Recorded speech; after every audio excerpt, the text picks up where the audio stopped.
Doctor ইউনূসের নৈতিক স্খলন ঘটেছে, তার নৈতিকতা প্রশ্নবিদ্ধ হয়েছে এবং তিনি একজন দুর্নীতিগ্রস্ত নেতা হিসেবে প্রমাণিত হলেন। ওনার ব্যাকগ্রাউন্ড আলোচনা করার সুযোগ ছিল, সেগুলো না করেই আমরা একটা মানুষকে দেবতার আসনে বসায় দিছি। তার ফলাফল আমরা পাচ্ছি। ঢাকা শহরটা রিক্সা চালকদের ভরে গেছে। একজন করে চাকরি হারাচ্ছে গার্মেন্টসের, সঙ্গে সঙ্গে সে ঢাকায় এসে একটা রিক্সা নিয়ে অটো রিক্সা নিয়ে চালাচ্ছে। ঢাকায় মানুষের চেয়ে অটো রিক্সা বেশি হয়ে গেছে। তো এগুলো অবশ্য ওনার লাভ। মানুষ গরিব হলে ডক্টর ইউনূসের কী লাভ বলেন তো? ব্যবসা ভালো চলে। কিসের ব্যবসা? সুদের ব্যবসা ভালো চলে। এই রাজনৈতিক পট পরিবর্তনের পরে যারা সুযোগ সন্ধানী, সুযোগ সুবিধা গ্রহণ করলো, তাদের একটা পরিকল্পনাই ছিল যে ডক্টর ইউনূসকে যদি সে 5 বছরের মেয়াদে ক্ষমতায় দেখত। সামনে নির্বাচন নিয়ে কথা হচ্ছে। এই নির্বাচনের আগেই বর্তমান সরকার একটা বৈষম্যমূলক সিদ্ধান্ত নিয়েছে।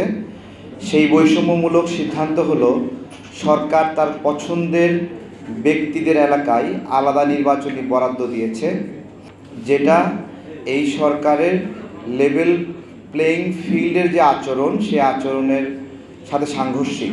এর মধ্যে রয়েছে এবি পার্টির ব্যারিস্টার ফুয়াদের নাম, এর মধ্যে রয়েছে আপনার সার্জিসের নাম, হাসনাতের নাম, আসিফের নাম, নাহিদের এলাকা, জারার এলাকা। তো এই যে এক একটা এলাকায় 100 কোটি টাকা, 200 কোটি টাকা, কোথাও 2000 কোটি টাকা, 3000 কোটি টাকা বরাদ্দ নেওয়া হয়েছে। দেখা যাচ্ছে যে অন্য আরও 20টি নির্বাচনী এলাকার বরাদ্দ একটা নির্বাচনী এলাকার মতো।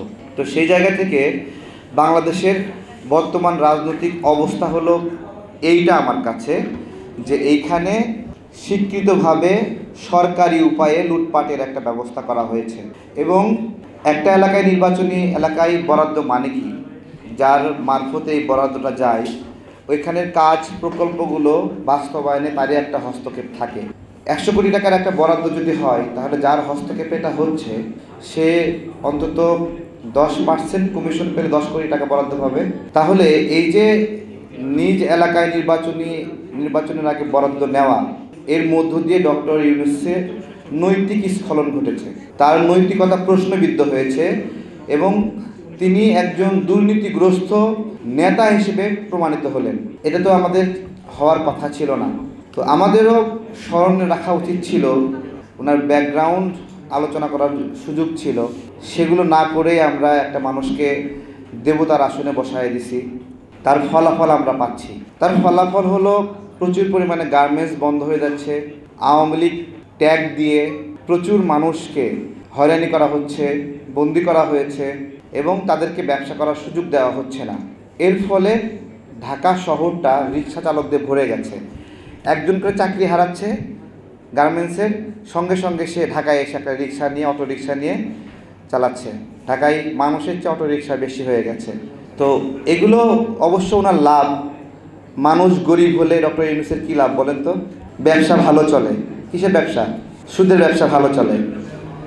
এইটা তাহলে বুঝেন, তাহলে ওনার কিন্তু স্বনির্ভর মানুষের প্রয়োজন নাই।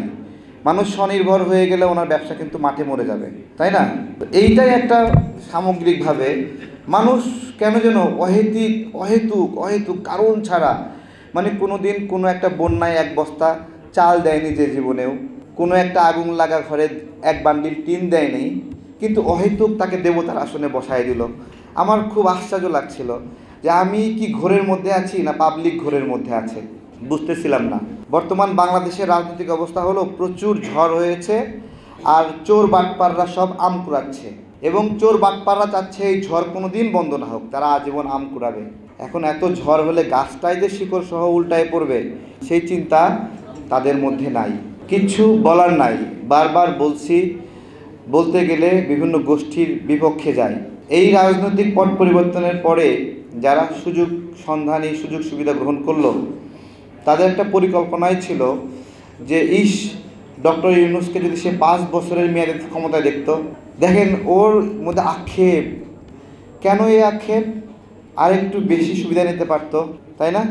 নির্বাচন ছাড়া একটা রাজনৈতিক দল যে জীবনেও কোনো এমপি পদে নির্বাচিত হবে না, সে যদি একটা মন্ত্রী পদ পেয়ে যায়, সে কখনো নির্বাচন চাবে বলেন?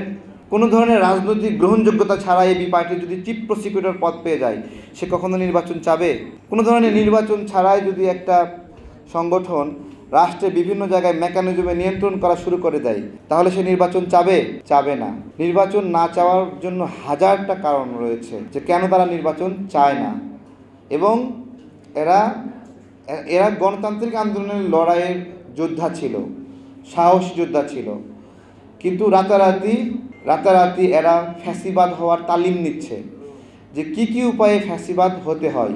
আর হলো এখন বিদেশে যাচ্ছে, বিদেশে সুইস ব্যাংকে এখন খোলার জন্য তোড়জোড় শুরু হয়ে গেছে। আমাদের আসিফ ভাই সেখানে গেল, সুইজারল্যান্ডে গেল। সুইজারল্যান্ডে বাংলাদেশের প্রবাসী কিন্তু তেমন নাই।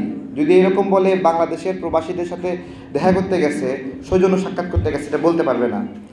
সুইজারল্যান্ডে শুধুমাত্র খুব রেয়ারলি রাজনীতিবিদরা শুধুমাত্র যায় টাকা রাখার জন্য, এবং ওখানে ভায়া হয়ে টাকা রাখা যায় না, যে টাকা রাখবে তাকে যেতে হবে।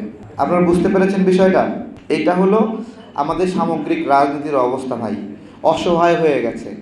যে স্কুলের একটা বাজে ছাত্র সেই স্কুলের হেডমাস্টার হয়ে বসে আছে।